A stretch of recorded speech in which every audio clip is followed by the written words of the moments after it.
അടുത്തതായിട്ട് പോളണ്ടിലെ രജിസ്റ്റേർഡ് മലയാളി അസോസിയേഷനാണ്, സംഘടനയാണ് Kerala association Poland. നല്ല വലിയ ബൃഹത്തായിട്ടുള്ള ഒരു സംഘടനയാണ്. അതേപോലെ തന്നെ മനുഷ്യ സേവനപരമായിരിക്കുന്ന വളരെ സ്തുത്യർഹമായിരിക്കുന്ന കാര്യങ്ങൾ അവിടെ നടക്കുന്നുണ്ട്. അതിൻ്റെ ജനറൽ സെക്രട്ടറിയായി സേവനം ചെയ്യുന്ന ബഹുമാന്യനായ അലക്സ് കുഞ്ചിറിയ, അദ്ദേഹത്തെ പോളണ്ടിലെ ജോലി സാധ്യതകൾ, അവിടുത്തെ നിലവിലത്തെ ട്രെൻഡ് എങ്ങനെയൊക്കെയാണ് എന്നുള്ളതിനെ സംബന്ധിച്ചിടത്തോളം സംസാരിക്കുന്നതിനായിട്ട് ഹാർദമായി സ്വാഗതം ചെയ്യുന്നു. Over to you please. Thank you അച്ഛാ. എല്ലാവർക്കും കേൾക്കാൻ സാധിക്കുമെന്ന് വിചാരിക്കുന്നു. ആദ്യം തന്നെ ഒരു ചെറിയ ഇൻട്രൊഡക്ഷൻ. എന്റെ പേര് അലക്സ് കുഞ്ചിറിയ. ഞാൻ പോളണ്ടിൽ വന്നിട്ട് 9 വർഷത്തോളം ആകുന്നു. പോളണ്ടിലെ കേരള അസോസിയേഷന്റെ ജനറൽ സെക്രട്ടറി ആണ്. ഞാൻ ഇവിടെ ഒരു IT സ്ഥാപനത്തിൽ ഡയറക്ടറായിട്ട് ജോലി ചെയ്യുന്നു.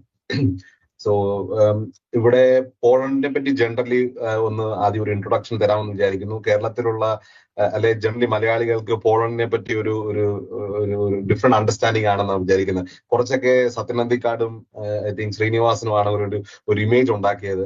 But I think I want to break bit of that.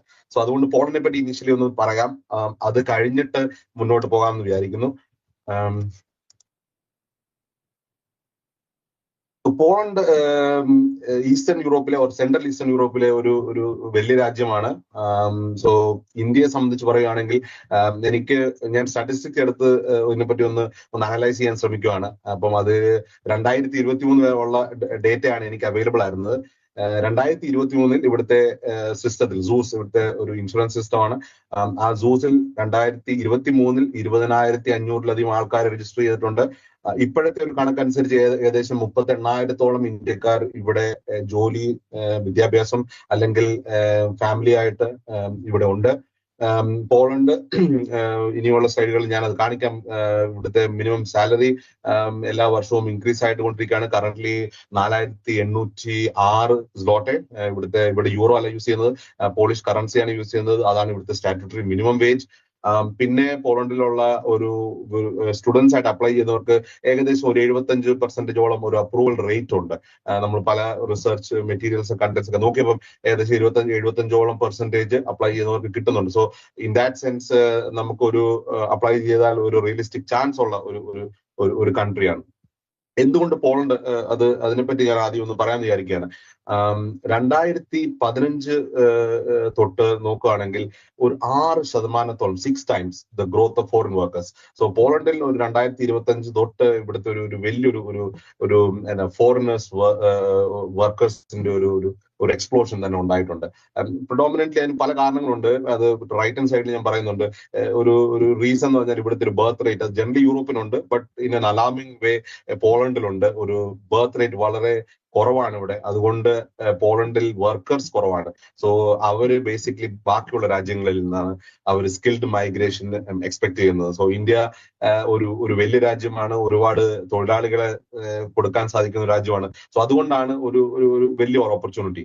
രണ്ടാമത്തെ ഒരു കാര്യം എന്ന് വെച്ചാൽ യൂറോപ്പിലെ ഒരു ലോവർ കോസ്റ്റ് ലൊക്കേഷൻ ആണ്. യൂറോയിലല്ല പേയ്മെന്റ്സ് നടക്കുന്നത്.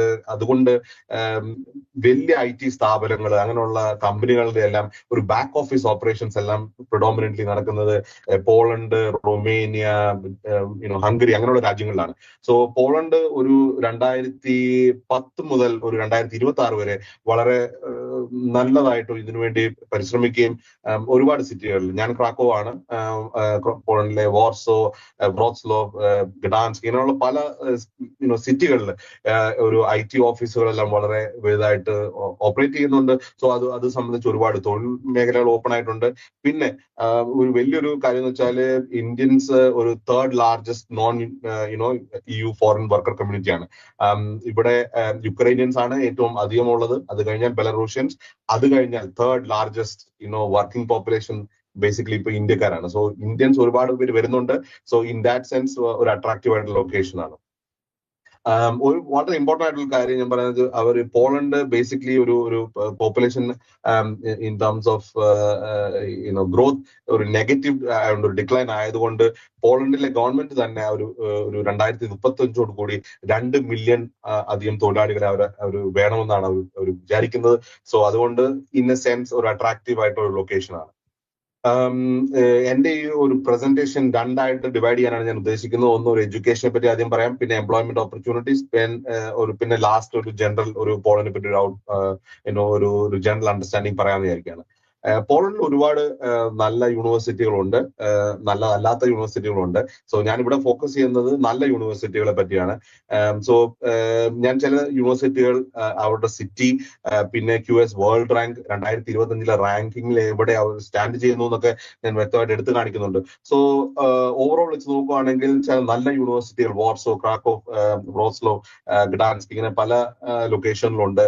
വിവിധങ്ങളായ സബ്ജക്റ്റുകൾ, സോഷ്യൽ സയൻസ്, എഞ്ചിനീയറിംഗ്, IT, പിന്നെ പോളണ്ടിൽ ഒരുപാട് ട്രഡീഷണൽ ആയിട്ട് ഒരുപാട് മൈൻസ് ഉണ്ട്. അങ്ങനെ മൈനിങ്, അതുമായിട്ട് ബന്ധപ്പെട്ടത് അപ്ലൈഡ് സയൻസസ്, എഞ്ചിനീയറിംഗ്, പല മേഖലകളിലുള്ള കോഴ്സുകൾ അവൈലബിൾ ആണ്. അതല്ലാത്ത എഞ്ചിനീയറിംഗ് അല്ല, സയൻസ് അല്ലാത്ത വേറെ വിഷയങ്ങളിലുമുള്ള ഒരുപാട് യൂണിവേഴ്സിറ്റികളുണ്ട്. 5000-ഓളം സ്റ്റുഡൻസ് ബേസിക്കലി 2022 ഇവിടെ പോളണ്ടിൽ സ്റ്റുഡൻസ് ആയിട്ട് ഇവിടെ രജിസ്റ്റർ ചെയ്യുന്നതാണ് ഇവിടുത്തെ ചില ഡേറ്റാബേസുകൾ നമ്മൾ സെർച്ച് ചെയ്യുമ്പോൾ മനസ്സിലാകുന്നത്. ഈ 5000 എല്ലാ വർഷമായിട്ടും ഇൻക്രീസ് ആയിക്കൊണ്ടിരിക്കുകയാണ്. നമുക്ക് ഒഫീഷ്യലായിട്ട് എല്ലാ ഡേറ്റാ സോഴ്സും ഇല്ലാത്തതുകൊണ്ടാണ് ഞാൻ എനിക്ക് അവൈലബിൾ ആയിരുന്ന പീരീഡ് തൊട്ട് പറഞ്ഞത്. സോ ഈ 5000 എന്നുള്ളത് ഇപ്പം ഒരു 8000 അല്ലെ 9000-ഓളം ആയിട്ടുണ്ട്. കാരണം എല്ലാ സിറ്റികളും നോക്കുകയാണ് ഒരുപാട് സ്റ്റുഡൻസ് വരുന്നുണ്ട്. റൈറ്റ് ഹാൻഡ് സൈഡിലാണ് ജനറലി ഒരു അണ്ടർസ്റ്റാൻഡിങ്. യൂറോയിലും ഇവിടുത്തെ ഒരു INR-ലും ഞാൻ ഒരു കമ്പാരിസൺ തരാമെന്ന് വിചാരിക്കുന്നത്. ഇംഗ്ലീഷ് ചില കോഴ്സുകൾക്ക് ഒരു ആനുവൽ ട്യൂഷൻ ഫീസ് എന്ന് പറഞ്ഞാൽ ഏകദേശം ഒരു 2000 യൂറോ തൊട്ട് 8000 വരെ ഉണ്ട്.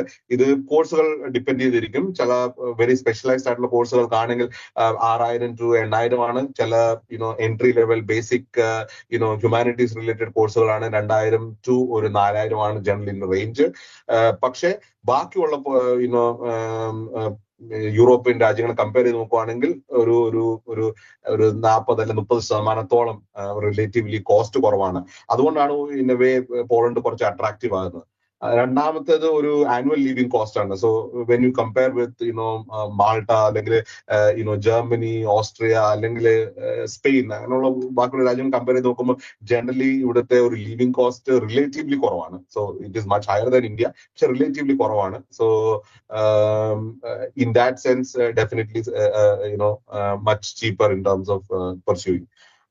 ഒരു സ്റ്റുഡന്റ് വിസ സ്റ്റുഡൻസ് ഇവിടെ വരണമെങ്കിൽ ജനറലി രണ്ട് അപ്രോച്ചാണ് ഉള്ളത്. ഒന്ന് generally C type or D type. C type എന്ന് പറഞ്ഞാൽ നോർമൽ ഷെങ്കൻ വിസയാണ്. ഇത് ജനറലി ഷോർട്ട് ടേം കോഴ്സസ്, ചില certification course which are less than 90 days. ചില സർട്ടിഫിക്കേഷൻ കോഴ്സ് ഉണ്ട് 45-60 ദിവസമൊക്കെ ഉള്ളത്. അങ്ങനെയുള്ള വെരി ഷോർട്ട് ടേം കോഴ്സുകൾക്ക് നമുക്ക് C type വിസയ്ക്ക് വരാം. അല്ലെങ്കിൽ ജനറലി ഒരു ഡിഗ്രി അല്ലെങ്കിൽ combined degree and post graduation generally വേണ്ടത് D type വിസയാണ്. 1 വർഷത്തേക്കാണ് നോർമലി D type വിസ കിട്ടുന്നത്. അത് കഴിഞ്ഞിട്ട് നമ്മുടെ കോഴ്സിന്റെ ഡ്യൂറേഷൻ അനുസരിച്ച് നമുക്ക് ഇവിടുത്തെ ലോക്കൽ റെസിഡൻസ് പെർമിറ്റ്, ഇവിടെ പറയുന്ന കർത്തവ്യത്തേതാണ്. അപ്പൊ കർത്തവ്യത്തേക്ക് നമുക്ക് അപ്ലൈ ചെയ്യാം. ഈ സ്റ്റുഡന്റ് ആയിട്ട് ഫുൾ ടൈം ഡിഗ്രി കോഴ്സുകൾക്കാണെങ്കിൽ generally you have 20 hours of work week. You can work. അപ്പൊ നമുക്ക് ബേസിക്കലി അലവൻസ് ഉണ്ട്. ഒരു അഡ്വാൻറ്റേജ് എന്ന് വെച്ചാൽ ഈ 20 hours നമുക്ക് ബേസിക്കലി എംപ്ലോയേഴ്സിന് അടുത്ത് പോകുമ്പോൾ അവർക്ക് വർക്ക് പെർമിറ്റിന് ആവശ്യമില്ല. സ്റ്റുഡന്റിന്റെ സ്റ്റേറ്റസ് ഉണ്ടെങ്കിൽ നമുക്ക് 20 hours ആക്സസ് ടു ലേബർ ഉണ്ട്. സോ ജനറലി യൂറോപ്പിലെ ഒരു സ്റ്റാറ്റിസ്റ്റിക്കലി നോക്കുവാണെങ്കിൽ ലോവസ്റ്റ് അൺഎംപ്ലോയ്മെന്റ് റേറ്റ് ഉള്ള ഒരു സ്ഥലമാണ് പോളണ്ട്. ദാറ്റ്സ് ബിക്കോസ് ഇവിടെ ഒരുപാട് skilled and unskilled type of ജോലികളുണ്ട്. എല്ലാ മേഖലയിലും ഉണ്ട്. Even starting from restaurants, health care, എല്ലാ മേഖലയിലും ഉണ്ട്. So it is available. Financial proof, ഇത് സമയം ഒരുപാട് ഉണ്ടെന്ന് എനിക്ക് തോന്നുന്നില്ല. സോ അതുകൊണ്ട് ഞാൻ എല്ലാ സ്ലൈഡും വളരെ ഡീറ്റെയിൽ ആയിട്ട് പോകുന്നില്ല. ഈ സ്ലൈഡ് ഐ ഹോപ്പ് ഈ എല്ലാ കമ്മ്യൂണിറ്റിക്കും അല്ലെങ്കിൽ ജോയിൻ ചെയ്ത എല്ലാവർക്കും ഇത് ഷെയർ ചെയ്യാൻ പറ്റുമെന്ന്. So I hope I will send this. ബട്ട് ഇത് ഞാൻ കഴിഞ്ഞ സ്ലൈഡിൽ പറഞ്ഞാണ് 20 മണിക്കൂർ ഒരു വീക്ക് നമുക്ക് ഡ്യൂറിങ് അക്കാഡമിക് സെമസ്റ്റർ നമുക്ക് ജോലി ചെയ്യാനായിട്ടുള്ള ഓപ്പർച്യൂണിറ്റി ഉണ്ട്. There is no need for work permit. Work permit ഇല്ലാത്തത് കൊണ്ട് ബേസിക്കലി എംപ്ലോയേഴ്സിന് വളരെ ഈസിയാണ്. ഒരു ഇമ്പോർട്ടന്റ് ആയിട്ടുള്ള കാര്യം, 26 വയസ്സിൽ താഴെയാണെങ്കിൽ ബേസിക്കലി ഇവിടെ നമ്മൾ പേഴ്സണൽ ഇൻകം ടാക്സ് പേ ചെയ്യേണ്ട. സോ ഇറ്റ്സ് ബേസിക്കലി നമുക്ക് ആ ഇൻകം ടാക്സ് എക്സംപ്റ്റഡ് ആണ്. ഓഫ് കോഴ്സ് നമ്മൾ ചില സ്ഥാപനത്തിൽ ജോലി ചെയ്യുമ്പോൾ മാൻഡേറ്ററി ആയിട്ടുള്ള നമ്മുടെ സൂസ് കോൺട്രിബ്യൂഷൻ ഉണ്ട്, വിച്ച് ഇസ് ഹെൽത്ത് ഇൻഷുറൻസ്. അതിനൊരു ചെറിയ എമൗണ്ട് ഞാൻ റൈറ്റ് ഹാൻഡ് സൈഡിൽ അതിനൊരു ചെറിയൊരു ഒരു വിഷ്വലൈസേഷൻ, നിങ്ങൾക്ക് എത്ര രൂപയാണ് മാസം കിട്ടുന്നത്, എത്ര രൂപയോളം നിങ്ങളുടെ കയ്യിൽ നെറ്റ് കിട്ടും, എത്ര രൂപയോളം നിങ്ങൾക്ക് ഇൻഷുറൻസിന് കൊടുക്കണമെന്ന് ഏകദേശം കൊടുത്തിട്ടുണ്ട്. ഒരു ഒരു ഒരു ഒരു വീക്ക് നമുക്ക് ഫുൾ ടൈം നമുക്ക് വർക്ക് ചെയ്യാൻ സാധിക്കുവാണെങ്കിൽ ഏകദേശം നമുക്ക് 40,000-40,000 രൂപയുടെ അടുത്ത് നമുക്ക് ഏൺ ചെയ്യാനായിട്ട് സാധിക്കും. ഇതൊരു അട്രാക്റ്റീവ് പ്രൊപ്പോസിഷൻ ആയിട്ടുള്ള പറയുന്നത്, like for people who are really eager and interesting there is an opportunity. പക്ഷെ നേരത്തെ ജിജോ പറഞ്ഞ പോലെ അതൊരു ഗ്യാരണ്ടി അല്ല. നമ്മൾ ഇവിടെ വന്നു കഴിഞ്ഞാൽ ജോലി കിട്ടുമെന്ന്. ഇവിടെ ഒരുപാട് സ്ട്രഗിൾ ചെയ്യുന്ന ആൾക്കാരെയും കാണാറുണ്ട്. പക്ഷെ നമ്മൾ വില്ലിംഗ് ആയി നമ്മൾ ഹാർഡ് വർക്ക് ചെയ്യാൻ ശ്രമിക്കുകയാണെങ്കിൽ then there is an opportunity, and with that you can manage or half manage your life here. 2025-26 സ്റ്റുഡൻസിനെ സംബന്ധിച്ചും ജനറൽ ഇമിഗ്രേഷനെ സംബന്ധിച്ചും പോളണ്ട് കുറച്ചുകൂടെ സ്ട്രിക്റ്റ് ആയിട്ടുണ്ട്.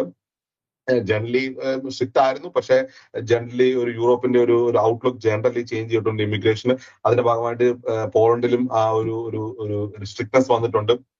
ഇപ്പം സ്റ്റുഡൻസ് സംബന്ധിച്ചാണെങ്കിൽ നമ്മൾ എടുക്കുന്നത് ഇപ്പൊ ഇംഗ്ലീഷ് ലാംഗ്വേജിലാണ് കോഴ്സ് എങ്കിൽ B2 ലെവൽ നമ്മുടെ പ്രൊഫിഷ്യൻസി നമ്മൾ പ്രൂവ് ചെയ്യണം. സോ പ്രീവിയസ്ലി നേരത്തെ ഇതിന്റെ ആവശ്യമില്ലായിരുന്നു. ഒരുപാട് നമ്മൾ മലയാളികൾ അല്ലാത്ത വേറെ സംസ്ഥാനത്തു നിന്നുള്ള ആൾക്കാർ ഇവിടെ വന്ന് ഇംഗ്ലീഷ് പറയാൻ പറ്റത്തില്ലാതെ കോഴ്സുകൾ ജോയിൻ ചെയ്തു. അത് അവരൊരു എന്താണ് പറയുന്നത്, അതൊരു ഇഷ്യൂ ആയിട്ട് മനസ്സിലാക്കിയിട്ട് ഇപ്പൊ അതിലൊരു ചേഞ്ച് വരുത്തിയിട്ടുണ്ട്. പിന്നെ നമ്മൾ EU അല്ലാത്ത രാജ്യങ്ങളിൽ നമ്മൾ കോഴ്സുകൾ കംപ്ലീറ്റ് ചെയ്തിട്ടുണ്ട്. നാട്ടിൽ നിന്ന് ഇവിടെ ഒരു പോസ്റ്റ് ഗ്രാജുവേഷൻ ആണ് വരുന്നതെങ്കിൽ നമ്മുടെ ഡോക്യുമെന്റ്സ് ഇവിടുത്തെ ഒരു ഏജൻസി ഉണ്ട്, നാവ. ആ ഏജൻസി അക്രഡിറ്റഡ് ഏജൻസിയാണ്. ആ ഏജൻസി ബേസിക്കലി അതിനൊരു ഒഫീഷ്യൽ റെക്കഗ്നിഷൻ തരണം. എങ്കിൽ മാത്രമേ ഉള്ളൂ നമ്മൾക്ക് ഇവിടെ യൂണിവേഴ്സിറ്റി അഡ്മിഷൻ കിട്ടാൻ സാധിക്കത്തുള്ളൂ. ഇപ്പം ബേസിക്കലി കുറച്ചുകൂടെ സ്ട്രിക്റ്റ് ആയതുകൊണ്ട് നമ്മൾ നമ്മുടെ വിസ ഹിസ്റ്ററി ഒക്കെ കുറച്ചുകൂടെ ഫേം ആയിട്ട് ചെക്ക് ചെയ്യുന്നുണ്ട്. സോ സ്റ്റുഡൻസ് ആണെങ്കിൽ നമ്മൾ ഇവിടെ വന്നു കഴിഞ്ഞിട്ട് നമ്മൾ ഇല്ലീഗലായിട്ട് വർക്ക് ചെയ്യുന്നുണ്ടോ, ഇങ്ങനത്തെ ഉള്ള കാര്യങ്ങളൊക്കെ അവർ വ്യക്തമായിട്ട് ശ്രദ്ധിക്കുന്നുണ്ട്. എംപ്ലോയ്മെന്റിനെ പറ്റി പറയുകയാണെങ്കിൽ അതിനകത്ത് ഡിഫറെന്റ് ആസ്പെക്ട്സ് ഉണ്ട്. ഞാൻ പ്രസന്റേഷന്റെ ആദ്യം തന്നെ ഒരു കമ്പാരിസൺ പറഞ്ഞായിരുന്നു. സോ 2015 തൊട്ട് നമ്മൾ നോക്കുവാണെങ്കിൽ ബേസിക് മിനിമം വേജസ് ഒരു study progress you can see. ആ ഗ്രാഫിൽ വളരെ വ്യക്തമായിട്ട് കൊടുത്തിട്ടുണ്ട്. 1750 ഇപ്പോൾ 2026 വരെ. സോ ഒരു 10 വർഷത്തിനുള്ളിൽ 4800 ഓൾമോസ്റ്റ് 1000 zlotysോളം ഗ്രോസ് ലെവൽ ഇൻക്രീസ് ആയിട്ടുണ്ട്. പിന്നെ ഒരു ആവറേജ് ഇവിടുത്തെ ഒരു ജനറൽ സാലറി എന്ന് പറഞ്ഞാൽ ഏകദേശം ഒരു 8,000 to 9,000. പിന്നെ ഒരു IT അല്ല വളരെ സ്പെഷ്യലിസ്റ്റ് ആയിട്ടുള്ള ജോലികൾ എന്നൊക്കെ പറഞ്ഞാൽ 15,000 to പ്ലസ്. പിന്നെ ഒരു സീനിയർ ലെവൽ ഒരു ആർക്കിടെക്ട് അങ്ങനത്തെ ഉള്ള ഒരു ലെവൽ ജോലികളൊക്കെ ആണെങ്കിൽ 25,000 zloty വരെ ഏൺ ചെയ്യുന്ന ആൾക്കാരുണ്ട്. ഇവിടെ ഫോറിനേഴ്സ് എംപ്ലോയ്മെന്റുമായിട്ട് ബന്ധപ്പെട്ട് ഇവിടുത്തെ നിയമം ഫോറിനേഴ്സ് എംപ്ലോയ്മെന്റ് ആക്ട് 2025 അവർ അമെൻഡ് ചെയ്തു. നേരത്തെ ഉണ്ടായിരുന്ന ഒരുപാട് റിക്വയർമെന്റ്സ് ചില ഏരിയകളിൽ അവർ സിംപ്ലിഫൈ ചെയ്തിട്ടുണ്ട്, ചില ഏരിയയിൽ അവർ വളരെ വളരെ ടഫ് ആക്കിയിട്ടുണ്ട്. സോ പ്രീവിയസ്ലി ഇത് സ്പെഷ്യലൈസ്ഡ് ജോലികൾക്ക് ലേബർ മാർക്കറ്റ് ടെസ്റ്റ് അത് നിർബന്ധമായിരുന്നു. ഇപ്പം അതിന്റെ ആവശ്യമില്ല. സോ ബേസിക്കലി കമ്പനികൾക്ക് കുറച്ചുകൂടെ വേറെ രാജ്യങ്ങളിൽ നിന്ന് എംപ്ലോയീസിനെ ഹയർ ചെയ്യാൻ ഓപ്പർച്യൂണിറ്റി ഉണ്ട്. നേരത്തെ എല്ലാം പേപ്പർ ബേസ്ഡ് പ്രോസസ് ആയിരുന്നു. ഇപ്പോൾ അത് കംപ്ലീറ്റ്ലി ഒരു ഡിജിറ്റൽ പ്രോസസ്സിലോട്ട് മാറിയിട്ടുണ്ട്.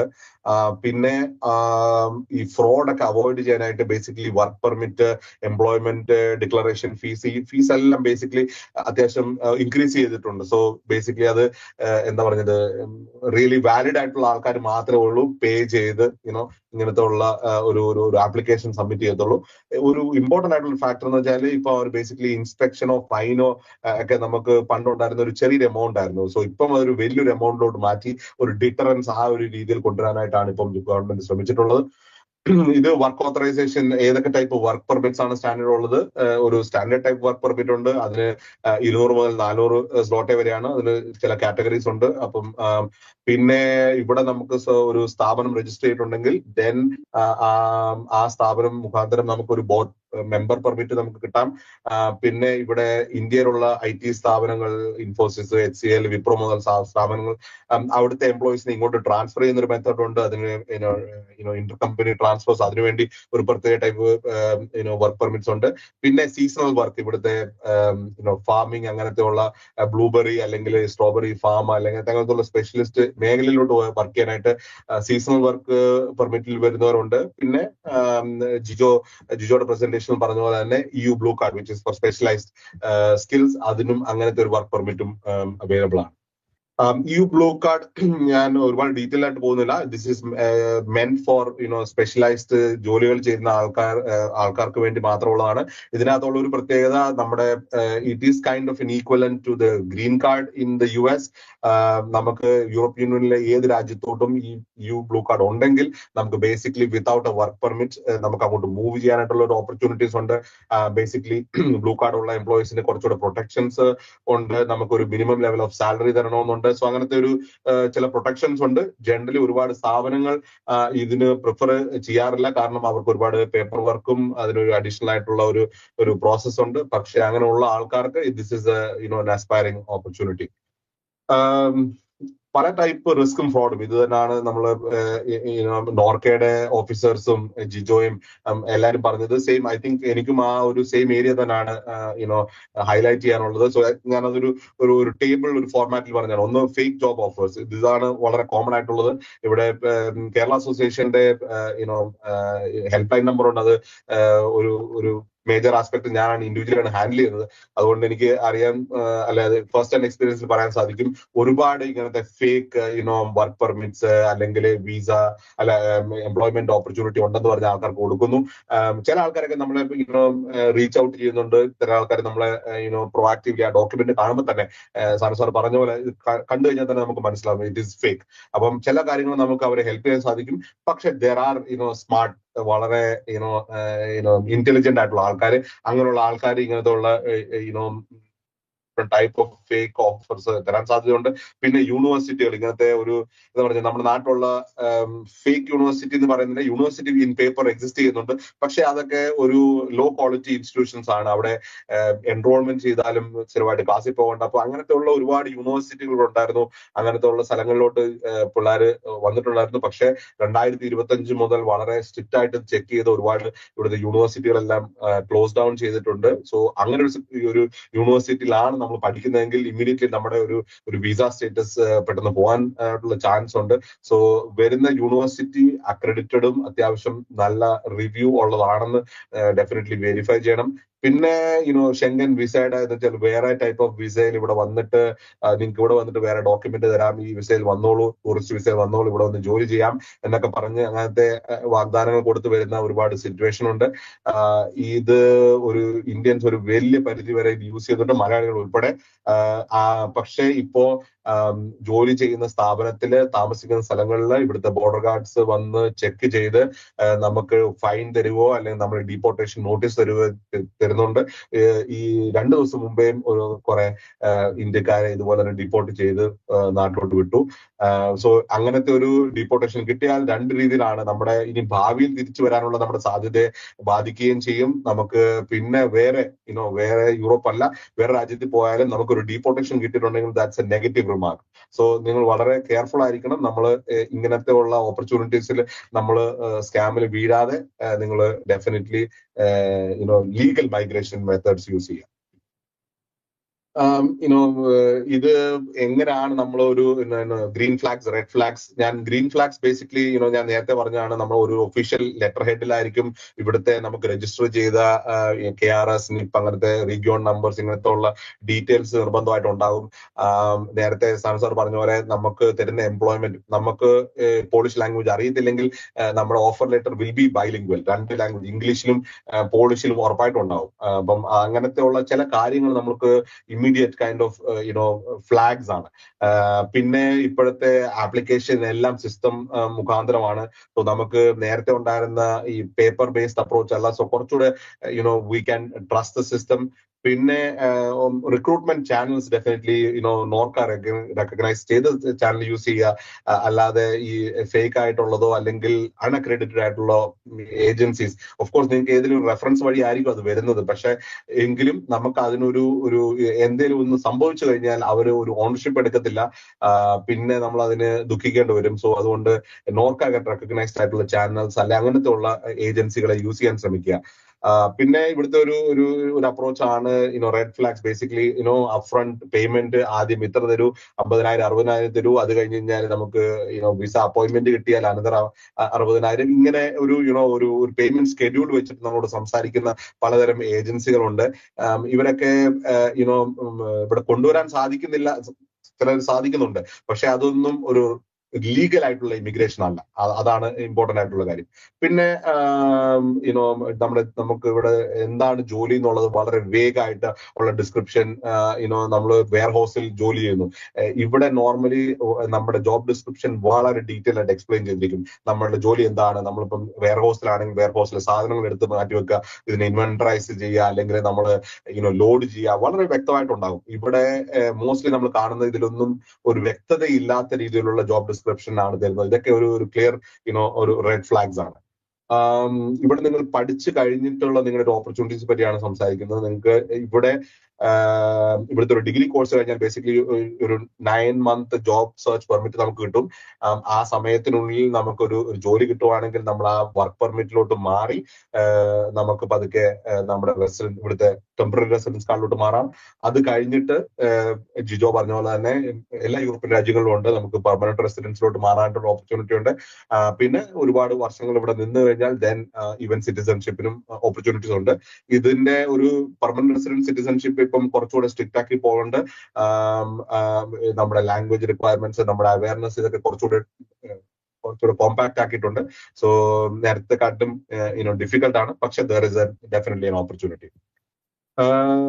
പോളണ്ടിൽ വന്നു കഴിഞ്ഞാൽ ഇമീഡിയറ്റ് ആയിട്ട് ചെയ്യേണ്ട കാര്യങ്ങൾ, വന്നു കഴിഞ്ഞാൽ ഡെഫിനറ്റ്ലി നമുക്ക് ഇവിടെ ഒരു നമ്മൾ താമസിക്കുന്ന സ്ഥലം എവിടെയാണെന്നുള്ളത് നമ്മുടെ മെൽദൂനക് എന്ന് പറയും. അതിന് ഇവിടെ ഉജോൺ ഇവിടുത്തെ സർക്കാർ ഓഫീസാണ്. ഇവിടെ പോയി നമ്മൾ രജിസ്റ്റർ ചെയ്യേണ്ടത് ഒരു അത്യാവശ്യമായിട്ടുള്ള കാര്യമാണ്.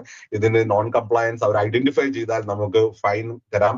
പിന്നെ നമ്മുടെ നാട്ടിൽ ആധാർ കാർഡിന്റെ കൈൻഡ് ഓഫ് ഈക്വലന്റ് ആയിട്ട് ഇവിടെ പെസൽ നമ്പർ എന്നുണ്ട്. അതൊരു ഇതൊരു ടാക്സ് നമ്പർ ആണോ എന്ന് ചോദിച്ചാൽ അതൊന്നും അല്ല, പക്ഷെ basically it is used for multiple purpose. അങ്ങനത്തെ ഒരു പെസൽ നമ്പർ എടുക്കണം.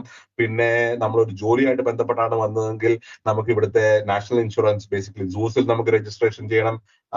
പിന്നെ ഒരു ആദ്യത്തെ ആഴ്ച ഈ പെസലിൽ നിന്ന് അഡ്രസ് രജിസ്ട്രേഷൻ ചെയ്താൽ നമുക്ക് ബേസിക്കലി ബാങ്ക് അക്കൗണ്ടോ അങ്ങനത്തെ ഉള്ള ഹെൽത്ത് കാർഡ് അങ്ങനത്തെ ഉള്ള ബാക്കി ഗവൺമെന്റ് സർവീസുകൾക്കെല്ലാം ഓപ്പർച്യൂണിറ്റീസ് അത് കഴിഞ്ഞിട്ടാണ് വരുന്നത്. സോ ഇതാണ് ബേസിക്കലി ഒരു വർക്ക് ഫ്ലോ.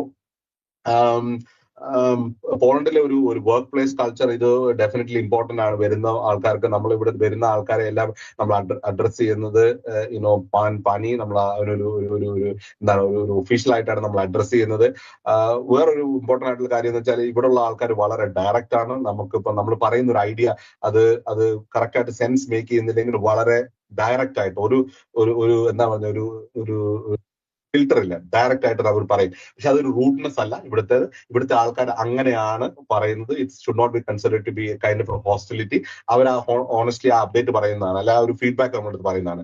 പിന്നെ ഡെഫിനറ്റ്ലി ഇവിടെ എല്ലാ സിസ്റ്റത്തിലും വർക്ക് ചെയ്യുന്ന പോലെ ഇവിടെ ഒരു ഹൈറാർക്കി ഉണ്ട്. മേളിൽ നിന്നാണ് ഇൻഫർമേഷൻ വരുന്നത്. സോ നമ്മുടെ മാനേജറെ ബൈപാസ് ചെയ്ത് അല്ലെ അതിന് മേളിലോട്ട് പോകാന്ന് പറയുന്നത് generally not considered to be a good etiquette. ഇവിടെ പങ്ക്ച്വാലിറ്റി വളരെ സ്ട്രിക്റ്റ് ആയിട്ട് നോക്കുന്നതാണ്. നമ്മൾ generally Indians not famous for being very punctual, അങ്ങനെ ഒരു ഇതുണ്ട്. പക്ഷെ ഇവിടെയുള്ള ആൾക്കാര് നമ്മളൊരു മീറ്റിംഗിന് പോകുന്നുണ്ട്, നമുക്ക് എന്തെങ്കിലും കാരണം കൊണ്ട് നമുക്ക് എത്താൻ പറ്റുന്നില്ല എങ്കിൽ അത് നമ്മൾ അവരെ ഇൻഫോം ചെയ്യണം. ഞാൻ 10 മിനിറ്റ് താമസിച്ചാണ് വരുന്നത് എന്നുള്ളതൊക്കെ വളരെ അവരെ എക്സ്പെക്ട് ചെയ്യുന്ന ഒരു കേർട്ടസിയാണ്. പിന്നെ അവരൊരു ആൾക്കാരെ ഒരു പേഴ്സണൽ ട്രസ്റ്റ് നമ്മൾ അത് ബിൽഡ് ചെയ്യണം.